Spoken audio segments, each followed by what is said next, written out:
हमारा आज का टॉपिक है माइक्रोब्स इन ह्यूमन वेलफेयर और हम इस टॉपिक को 5 मिनट में कंप्लीट करने की कोशिश करेंगे। तो माइक्रोब्स इन ह्यूमन वेलफेयर में सबसे पहले हमें पता होना चाहिए कि माइक्रोब्स मिलते कहाँ हैं। माइक्रोब्स हर जगह प्रेजेंट होते हैं, सॉइल हो गई, वाटर हो गई, एयर हो गई, हमारी बॉडी हो गई और ईटीसी। अच्छा, ह्यूमन वेलफेयर का मतलब क्या है? ह्यूमन वेलफेयर का मतलब है मानव कल्याण, कि माइक्रोब्स इंसानों की लाइफ में कैसे इजी बना रहे हैं, हमारी लाइफ को कैसे ह्यूमन की लाइफ के लिए बहुत ज़्यादा हेल्पफुल है।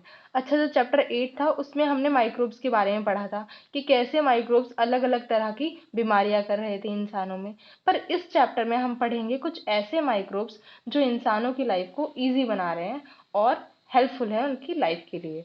तो पहला टॉपिक हमारा होता है microbes in house hold products, कि हमारा जो डेली लाइफ है उसमें माइक्रोब्स और उनके प्रोडक्ट कैसे हेल्प करते हैं। तो इसके 5 एग्जाम्पल है। पहला एग्जाम्पल आता है दूध से दही बनाना। ठीक है, दूध से दही बनाना पहला एग्जाम्पल हो गया।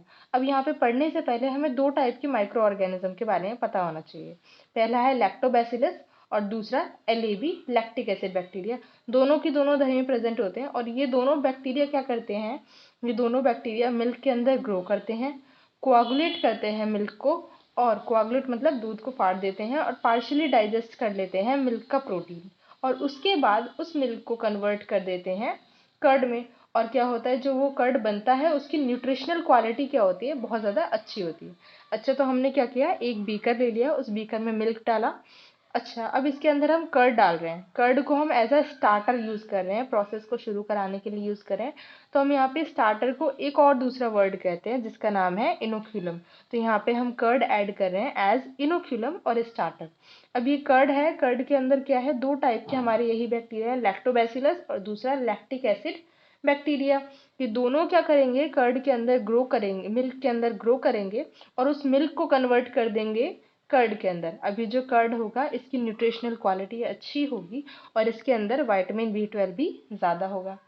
अब दूसरा एग्जाम्पल कि माइक्रोब्स कैसे हेल्पफुल है हमारे डेली लाइफ में, इसका है डो ऑफ डोसा इन इडली। अब जो ये डोसा और इडली बनते हैं इनको भी तो फर्मेंट करना पड़ता है। हम क्या करते हैं, बैटर बना के 7-8 घंटे के लिए छोड़ देते हैं फर्मेंट होने के लिए। तो फर्मेंट कौन करता है डोसा और इडली का बैटर? बैक्टीरिया करते हैं। और जब हम 7-8 घंटे बाद देखते हैं ना, तो जो डोसा होता है वो अपनी डबल क्वांटिटी के अराउंड होता है। तो ऐसा क्यों हो जाता है? वो पफ सा हो जाता है, फूल जाता है डो। तो ऐसा इसलिए होता है क्योंकि वहाँ पे CO2 गैस प्रोड्यूस होती। हमारा अगला एग्जाम्पल है microbes in house hold product का, द डो ऑफ ब्रेड। जो ब्रेड का जो डो होता है ना, वो फर्मेंट करता है ईस्ट। और क्योंकि ये ब्रेड का डो फर्मेंट कर रहा है, बेकरी में यूज हो रहा है, इसलिए इस ईस्ट को हम कहते हैं बेकर्स ईस्ट। अच्छा, इस बेकर्स ईस्ट का नाम है सेक्रोमाइसिस सेरीविसिएई। ठीक है, अगला एग्जाम्पल है हमारा टॉडी। टॉडी एक साउथ इंडियन ड्रिंक है जो कि वहाँ की ट्रेडिशनल ड्रिंक है। और ये कहाँ से मिलती है? जो पाम ट्री होता है ना, उसका सैप ले लेते हैं और उस सैप को फर्मेंट करके ये ड्रिंक बनाई जाती है। हमारा अगला एग्जाम्पल है microbes in house hold product का, चीज़। चीज़ हम किसकी हेल्प से बना रहे हैं? माइक्रोब की हेल्प से बना रहे हैं।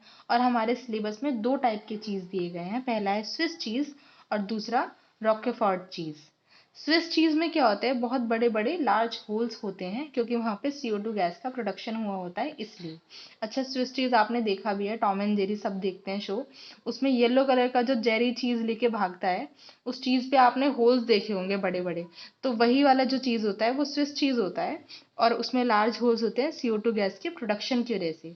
और यहाँ पे कौन सा बैक्टीरियम यूज होता है? यहाँ पे प्रोपियोनी बैक्टीरियम शर्मनी यूज होता है। दूसरा चीज़ है रॉकेफोर्ट चीज़। ये जो रॉकेफोर्ट चीज़ है, इसको रैपिंग और फ्लेवर ऐड करने के लिए एक स्पेसिफिक फंजाई का इस्तेमाल होता है जिसका नाम है पेनिसिलियम रॉकेफोर्ट।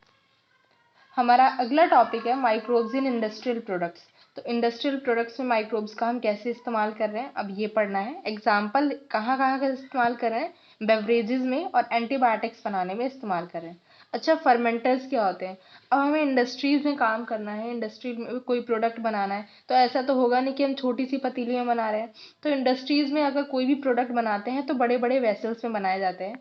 उन लार्ज वॉल्यूम वेसल्स को जिनके अंदर इंडस्ट्री में प्रोडक्ट्स बनाए जाते हैं उनको हम फर्मेंटर्स कहते हैं। तो पहला टॉपिक आता है हमारा फर्मेंटेड बेवरेजेस।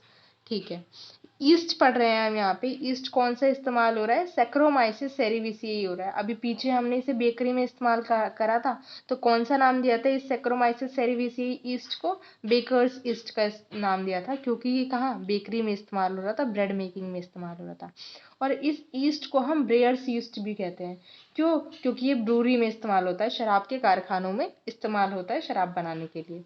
तो यहाँ पे यूज होता है इथेनॉल को प्रोड्यूस करने के लिए। हम क्या करते हैं, माल्टेड सीरियल्स लेते हैं प्लस फ्रूट जूस लेते हैं, उसके बाद उन पे ईस्ट डाल देते हैं फर्मेंटेशन के लिए और इथेनॉल प्रोड्यूस करते हैं।